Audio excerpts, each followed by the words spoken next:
Allowing players to gamble on anything legally is stupid.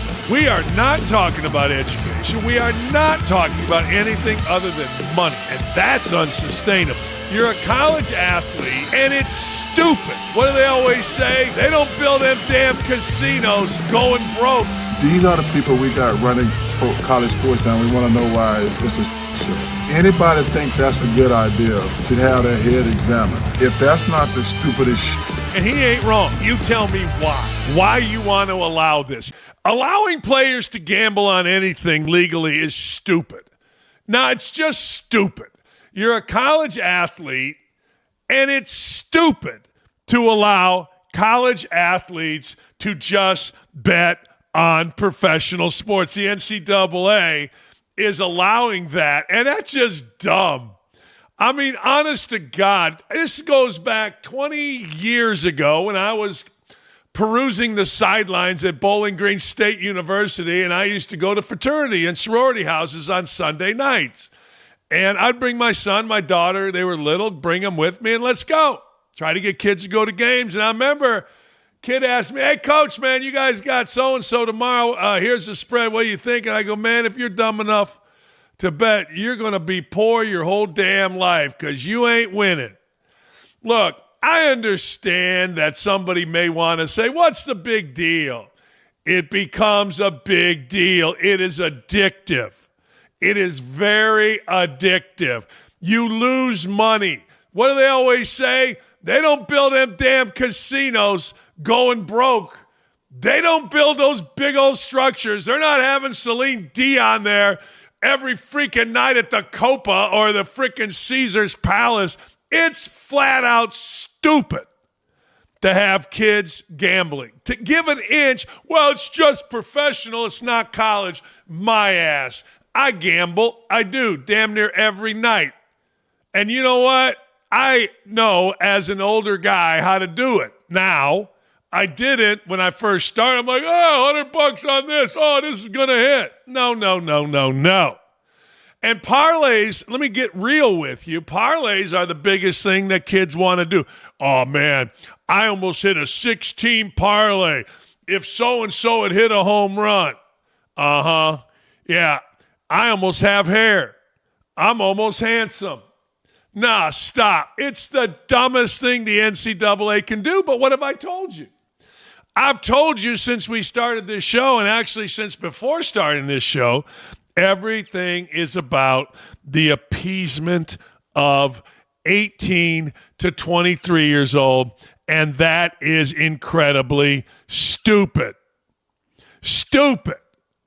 Now, it's not done yet. The NCAA, they're going to soon, and this is going to happen because let's just be honest, everybody in white, all these white guys, let's just do this.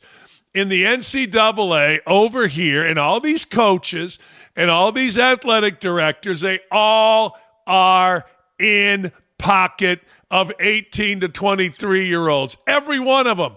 Driving yesterday, Lee and I went and gave away bikes. Driving back from Ligonier, 2.5-hour drive. College softball coach called Lee asking for advice on a bunch of stuff, and what a cesspool. College softball at the mid-major level, cesspool. Now, you're going to allow these kids to bet on professional sports. You're playing with fire. But the other side of it is this. Hey, man, you go do you. You lose all your NIL money, fine. I'll never forget playing cards. First bus trip, Indiana baseball player. That's right, baseball. I played baseball after basketball. We're going to Michigan. I didn't know. They gave me money. It was the meal money. You got your own meals. Basketball, we did it. Okay. Guy lost all his meal money playing poker on the way up. I felt bad for him. I gave him some of mine. No. This is such a bad idea. It's almost fun. No, truthfully, it's almost fun. It's such a bad idea. Charles Barkley said it's the stupidest shit he's ever heard. And Charles Barkley's a gambler, and he ain't wrong. Oh, man, 96, I believe it is, % of casino and online betting winnings for the casino, losings for the consumer, come on parlays. And kids love parlays. They're going to lose so damn much money, and I'm going to laugh. I'm not feeling sorry for anybody because everybody's in pocket. We give a rat's ass about what 18 to 23-year-olds think and allow them to run a billion-dollar industry like college sports. That's exactly what this is. You tell me why. Why you want to allow this. Here's Charles Barkley on this. He's just like, he's at the Bruce Barkley and Basketball Golf Classic Monday talking with reporters. Here he is. But I saw something last week which let me know that we need to do something about the NCAA where they announced that they're going to let college players bet on pro sports. If that's not the stupidest shit, you talk about putting your kids in the kitchen and turning the stove on. Like, you know, you can't even, like when I heard that, I said, this got to be a joke. This got to be a joke. I mean, these are the people we got running college sports now. We want to know why it's a shit show. I mean, anybody think that's a good idea should have their head examined. Like, why would you even do that if you're the NCAA? Like, are you serious right now? You think that's a good idea? Because we've already got issues going on with kids gambling now when they shouldn't be gambling. I mean, this is just crazy. It is crazy. I mean, it is so crazy because adults, rich guys, incredibly wealthy men can't handle it. And now these guys are supposed to, well, we'll do programs for them. I'll tell you why it's dumb, and I just gave you the reason. Kids, I know this. This is not a question. This is a fact. It is 90-some% of casino and online betting's earnings come from parlays, and nobody loves parlays better than kids. I play golf with a 28-year-old, one of our guys out here. Great dude, fun dude, professional dude. But all he does is bet casino parlays. How much you down? Couple $100,000. Really? Now, he'll let us know when he wins. He'll let us know when he comes close. But as we always say, yeah, you tell us when you win, but how many have you lost? Well, I don't want to talk about that. Well, no kidding. But we're going to mandate that these guys can do it. And I'm just telling you, I won't be surprised even a little bit. You might be. I won't be. If they eventually let you do it on their own games. I'm telling you. Once you open a Pandora's box of gambling, I don't really think they'll ever let them bet on their own games, but they may let them bet on games that aren't theirs in college basketball. Once you open this Pandora's box, it's insane. You know, it wasn't that long ago where Brett Musburger had to hide it and say the boy's in the desert. I mean, it was not that long ago, not even, I don't even know when. But anyway, long story short, the reason it is bad is because kids cannot handle gambling. They cannot handle having their money bet when they think, and this is the important part, when they think they know a lot about it. Oh, man, I talked to so-and-so, and he said we're going to win by 20. This is a lock. Boom. Next thing you know, that's why it's bad. Kids don't know what they don't know. And sometimes you got to be restrictive on kids. And I don't give a damn what you want to tell me. I don't know. You tell me. Maybe 18 to 23-year-olds are adults, but I know this. When I criticize them on TV, they're just kids. Hold on now. They're being paid. They're walking around going anywhere they want. They don't go to class. They have online classes, not like they're normal college kids. And now they can gamble. Oh, man. And Charles said it, but he didn't say the why. The why is simply this. They're going to lose. They're going to lose. They're going to lose their money. And when they lose their money, they will be beholden to something else to pay that off. Now, there will be some kids that just simply quit. I lost my money. It's stupid. Away we go. But the vast majority of people that I know that gamble, and I know a lot, they chase. It's called chasing. I'm losing, but this bet's going to get me right. And when you start chasing, then you start losing big. And when you start losing big, you go into debt. And where do you go when you go into debt? to people to help you get out of debt. And rarely, if ever, is that a bank as an 18 to 23-year-old, because a bank doesn't really want to lend money to an 18 to 23-year-old that doesn't have a business plan or isn't doing anything but paying off something stupid. Now, I'm just telling you, Charles is right. And, oh, man, I'm sitting there thinking to myself, you know what a whale is? A whale is a guy, rich as hell. Rich as hell. You see him in the high stakes room playing Pai Gow poker or Baccarat or something exotic, James Bond. All right. They're incredibly wealthy, incredibly successful people. And they get their ass beat at casinos like it's their job. They're incredibly smart people. In their business, they're incredibly disciplined people. They fly in. They get flown in on private jets. They get hotel suites for free, hookers if they want them. When they win, their stories are everywhere. Win a couple million. All of a sudden, that plane to take them back is delayed. I'll go play for a few more hours. Then they lose. Or all of a sudden, they win once. Boy, they get invited back. More champagne, better room, eventually, they lose. These brilliant business people lose because it's compulsion, it's emotional, it's not rational. And college kids think they know. I thought coming out of coaching, and I knew, oh, man, I could win. Always said, if I picked one game a week in college football or basketball, I would win. But that's not how it works, particularly when you lose. Oh, man, I got to get this back. This is why this is stupid. The 18 to 23-year-old brain is not fully functioned. And you are giving these athletes who think they know. They absolutely think they know. Oh, man, I talked to the trainer. He's my boy. He's my boy. The assistant coach over there with the Nets is my boy. I got it in. They're going to win by 20 tonight. Okay. All right.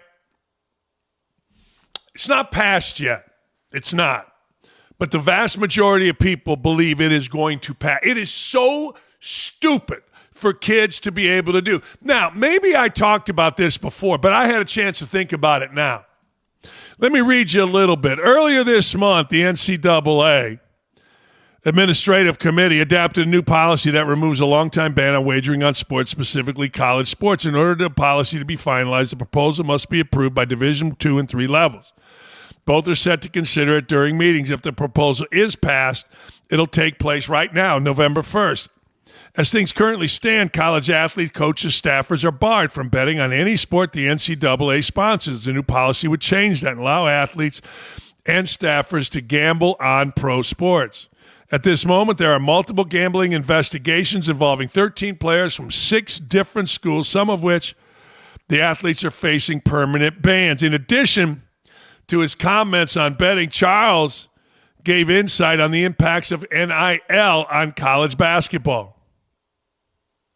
How much do you think NIL and players staying in college they can still benefit financially from staying in college? How much do you feel like that has improved the college game?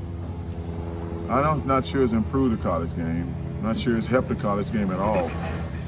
I think, number one, I always want players to get whatever they can get. But the system we have in place right now is unsustainable. We can't be asking people to give up millions and millions of dollars every year. We can't have kids be free agents every year. There's nobody here got a job where they can get another job and so somebody offer them more money every year. That's just not the way the world works. But I'm not sure how we're gonna fix this thing. Like I say, I want the players to get whatever they can get, but asking people to come up with millions, lots of millions too, because it's only gonna go up. There's nothing ever gonna go down. So the money's they're gonna keep asking for more and more and more. There you go. That's true. Donor fatigue. Now, here at Indiana, everybody wants to give. Everybody wants to be a part of the freight train. That's great. That's how it works. Immediately, man, we're excited. And then it doesn't. And James Franklin, I would guess, the background on that is a bunch of donors said, we're done with this guy. Get him out of here. And Pat Kraft acquiesced. No, there is going to be donor fatigue. You cannot ask. Smart people understand that they get benefit from their money. What's my benefit? Maybe you get a tax break. I'm not even sure you do. But the truth of the matter is you're going to get tired of donating. I don't know if it's sustainable or not. I'm not that smart, but I do know this. We're not really going to college anymore as athletes to get education. And I don't give a damn what you think about me. I graduated every kid that I had at Bowling Green and every kid but one that I was in charge of at Indiana for 12 years as an assistant coach. You know, I listen to all these people bullshit about I'm racist, I'm this, I'm that. I go, yeah, look at my record of helping. Look at my actions. So you don't like a tweet, get over it. But the truth of the matter is I don't hear that from anybody anymore. Frankly, coaches are kind of relieved. They're like, hey, I don't have to worry. I used to have class every day. I'd have class attendance checks. He wasn't at class. Get your ass in here. Get up at 5 in the morning. You don't like it? Go somewhere else.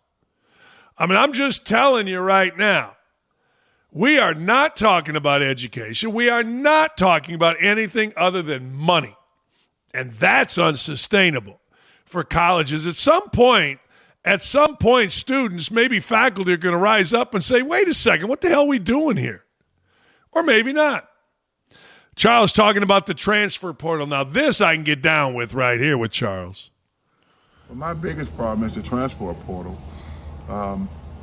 You can't come and cherry pick my players, and it's really going to kill the small schools. Because the big schools going to come and cherry pick your players every year. And that's not fair at all. So I'm not sure. In the NCAA, I have zero faith in them. Zero faith in them. I saw a thing last year where they said junior college doesn't count, which is like, I don't think that's fair. We're going to have guys who are, if you're in college for 6 or 7 years, you should be a doctor, not a player. He's right about that. Yeah, the whole 5 years. See, all we're doing is acquiescing to 18 to 23-year-olds, and the NCAA is trying to stay out of court. That's all this is. They're just simply trying to stay out of court. They're thinking somebody's going to sue them and say, wait a second, why can't we gamble? Frankly, somebody will probably sue them and say, why can't we gamble on college sports? What's the big deal? It's legal. Why are we not permitted to do it? And don't give me the insider trading deal because that's a totally different thing. But I'm with Charles on this. I had two players. In fact, I talked to them. Both were players of the year in the Mid-American Conference. I'm like, you guys would have been gone right after the first year with me because you were both players that would have gotten money from Ohio State or Michigan or Indiana or Michigan State or wherever. And, of course, the answer was, yeah, you're right. And I couldn't blame them. It's destroying mid-major basketball. However, basketball itself is destroying itself. Basketball doesn't do anything, college basketball, to help itself. There's no second season, as John Calipari and I discussed last week. There's nothing other than, yeah, we got a bunch of games during the course of the year. ESPN promotes it, and away we go. No, you got to create interest constantly. Anyway, back to what Barkley said. He's right about the transfer portal destroying mid-majors. He's also, well, frankly, he's wrong. Basketball is better at the high level. It is. I mean, the kids are older, which means they're better. The kids are more experienced, which means they're better. In fact, you could argue that college basketball, the bodies and the talent has never been better. That's what you could argue. But, man, if I'm a kid and I know I'm not a pro, but I'm good enough, and I start out making X amount of dollars at Indiana, and I like Indiana, but somebody comes in and says, hey, look, man, I'm over here at Illinois. We're going to offer you X plus dollars. I'll go. Then we're going to offer you X plus plus to go to a third. Hell yeah. People say, well, what about when you go back to school? What about your alumni? What about your allegiance? Who gives a rat's ass? Nobody turned on me quicker than my old folks at Indiana. Stop. Nah, man, this is stupid as hell. And you're going to see if they approve this, so many kids with so many stories about losing so much money and it's unnecessary.